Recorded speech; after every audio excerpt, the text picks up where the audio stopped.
Hello, আসসালামু আলাইকুম everyone. সবাই কেমন আছেন? সবাইকে গুড মর্নিং।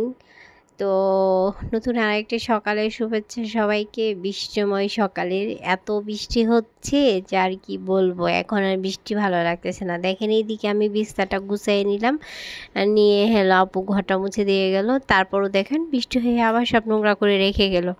তো এদিক থেকে আমার গাছগুলো তো বৃষ্টির পানিতে একদম মাশাআল্লাহ তরতাজা হয়ে যাচ্ছে। তো আল্লাহর কাছে অনেক রহমত যে এত সুন্দর বৃষ্টি হচ্ছে, কিন্তু বেশি হচ্ছে অনেক বৃষ্টি, আর ভালো লাগতেছে না। একদিনও থামতেছে না, এত বৃষ্টি হচ্ছে এত পরিমাণ, একদম বিরক্ত বানায়।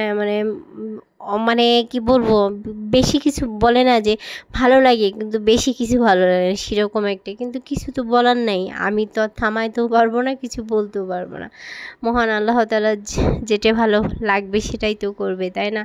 তো এদিক থেকে আমার ঘরবাড়ি সব গুছানো হয়ে গেছে, আমি রান্নার কাজে চলে আসলাম। তো ভাবলাম যে যেহেতু ফ্রাইডে, তো তাড়াতাড়ি করে তো রান্নাটা করতে হবে। এটি কিন্তু শুক্রবারের ব্লগ, ঠিক আছে?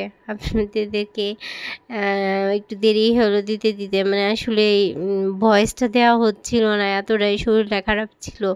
তাও আজকে যে ভয়েসটা দিচ্ছে আমার শরীরটা খুব বেশি খারাপ, ভালো লাগতেছে না। আর এদিক থেকে ওর আব্বুর সাথে কথা বলতেছি।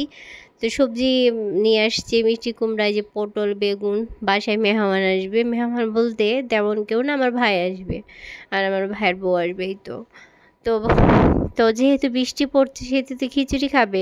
তো তার জন্য আমি সব রেডি করে রাখতেছি। ওরা ওরা আস্তে আস্তে রাত হবে, এর জন্য ভাবলাম যে কেটে কুটে সব রেডি করে রাখি। দুপুরবেলা সিম্পলভাবে আমরা কিছু রান্না করে খাই, রাত্রেবেলায় খিচুড়ি রান্না করা যাবে। তো ঠান্ডা হলে তো তখন আর ভালো লাগবে না, তার জন্য আমি পটল বেগুন সব কেটে সুন্দর করে ফ্রিজে ঢুকে ক্লিন করে রেখে দিব। আর ওরা আসলে রাত্রে তারপরে রান্না করা যাবে। তো আমার বাসায় মেহমান আসলে তো আমি আপনাদের সাথে শেয়ার করি না, আপনারা যেহেতু কে কী মনে করেন জানি না। আসলে আমার ভালো লাগে না আসলে ক্যামেরা সবার সামনে ধরতে। দেখা যায় কে কী মনে করবে না করবে, এর জন্য এ করা হয় না। আর এদিকে আমি আলু দিয়ে ভেন্ডি ভাজি করব দুপুরের জন্য। অল্প করে একটু ডাল রান্না করব আর ডিম ভুনা করব, এই তো আজকে আমার দুপুরের মেনু। মানে হালকা পাতলা করে অল্প করে রান্না করব, যেন দুপুরে শেষ হয়ে যায়। আবার রাত্রেবেলা চিকেন রান্না করব। এদিকে আমার ভেন্ডি ভাজিটা অলমোস্ট প্রায় হয়ে গেছে, আমি করে ফেলছি, নামায় ফেলবো এখন, কারণ তাড়াতাড়ি করতে হবে। আসলে ফ্রাইডেতে আসলে দেখা যাচ্ছে আমাদের সময়টা কিন্তু খুব কম থাকে থাকে না, তাই না? কীভাবে যে সময় চলে যায় কোন দিক দিয়ে আমরা বুঝতেই পারি না। তো এইভাবে আলু দিয়ে ভেন্ডি ভাজি কিন্তু আমি কখনো খাইনি।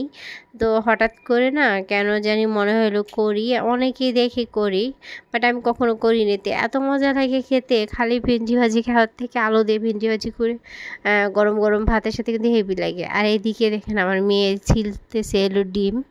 ও নাকি ডিম তো বলতেছে আম্মু আমাকে কোনো কাজ দাও, আমি কাজ করবো। ওকে ওরা গোসল টোসল করে ফ্রেশ করাই দিল, তাই ডিম বললাম ধরো ডিম ছিলাও তাহলে। ও মা দেখি সত্যি সত্যি ছিলাচ্ছে, আর খুব খুশি। ডিমগুলো অনেক একদম ক্লিনভাবে সিলাই দিয়েছে। তো আলহামদুলিল্লাহ মেয়ে আমার বড় হয়ে গেছে। আর এদিক থেকে ওরা আম বসে বসে সবাই মিলে বাপ বিটি মিলে সবাই আম খেলো। আর এদিকে আমি ডিমগুলো সুন্দর করে, এই যে ডিমটা ছিলাই দিল, আমার একটু কাজের একটু হেল্প হলো। তো আমি আজকে আলু দিয়ে আর পেঁয়াজ দিয়ে ডিমটা ভুনা করব। তো আপনারা কে কে আলু আর পেঁয়াজ দিয়ে ডিম ভুনা খেতে ভালোবাসেন, তো কমেন্টে আমাকে জানাবেন। তো আমি করি, বাট অনেক দিন পরে মনে হয় করা হলো। খেতে কিন্তু মাশাআল্লাহ অনেক বেশি মজা হয়েছিল। আজকে দুপুরে খাবারটাও কিন্তু মাশাআল্লাহ অনেক বেশি ভালো লাগছে। বৃষ্টির দিনে যে শুধু খিচুড়ি ভালো লাগবে এমন কোনো কথা নাই, তাই না? এরকমভাবে ঝাল ঝাল একটু ভাজা পোড়া একটু ভুনা টোনা হলেও কিন্তু বৃষ্টির দিনে ভালো লাগে খেতে। তো এদিক থেকে আমি আম কেটে নিব। তো আমগুলি বের করে রেখেছি, আম কেটে মুরগি কাটবো। মানে অনেক কাজ বাকি আছে, বাট আপনাদের সাথে আমি কতটুকু শেয়ার করতে পারবো জানি না, বলতে পারবো না। তো এদিক থেকে আমি আলুটা দিয়ে দিয়েছি, আলুটা আগে ভালো করে একদম ভেজে নিব। আমি সুন্দর করে ভেজে নেওয়ার পর পেঁয়াজটা দিব। পেঁয়াজটা দিয়ে দিয়েছি, সরি, পেঁয়াজ আর আলু দুটোই ভাজা হচ্ছে। তারপরে মশলা টশলা দিয়ে সুন্দর করে ডিমটা কষাই নিব। কষানোর পর তো তারপর কি হবে সেটা তো জানেনই। আর এই চুলায় আমি ডাল দিয়ে দিয়েছি। তো ভালো লাগে না, চারিদিকে অনেক ক্ষয়ক্ষতি হচ্ছে বৃষ্টি বাদলের জন্য। শুনলে প্রচণ্ড খারাপ লাগতেছে, কারণ অনেক বেশি ঝড় বৃষ্টি হচ্ছে। এইবার মনে হয় খুব তাড়াতাড়ি হচ্ছে, তাই না? আমার তাই মনে হচ্ছে, কেমন জানি। আর সামনে ঈদের সামনে যদি এভাবে বৃষ্টি হয়, আসলেই কাজের অনেক বেশি সমস্যা হয়ে যাব।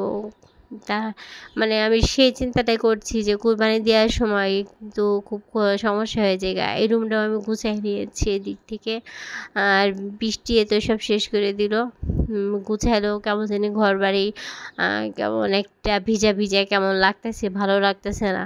আর আমরা আসলে মানুষ এমন যে বৃষ্টি না আসলে বৃষ্টি চাই, রোদ থাকলে তখন বলি যে রোদ ভাল লাগে না।